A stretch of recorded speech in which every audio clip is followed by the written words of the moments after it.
సంవత్సరములు వెళుచుండగా నిత్యము నీ కృపతో ఉంచితివా.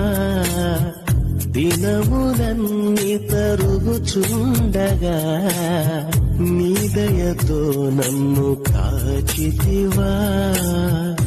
నీకే వందనం, నన్ను ప్రేమించిన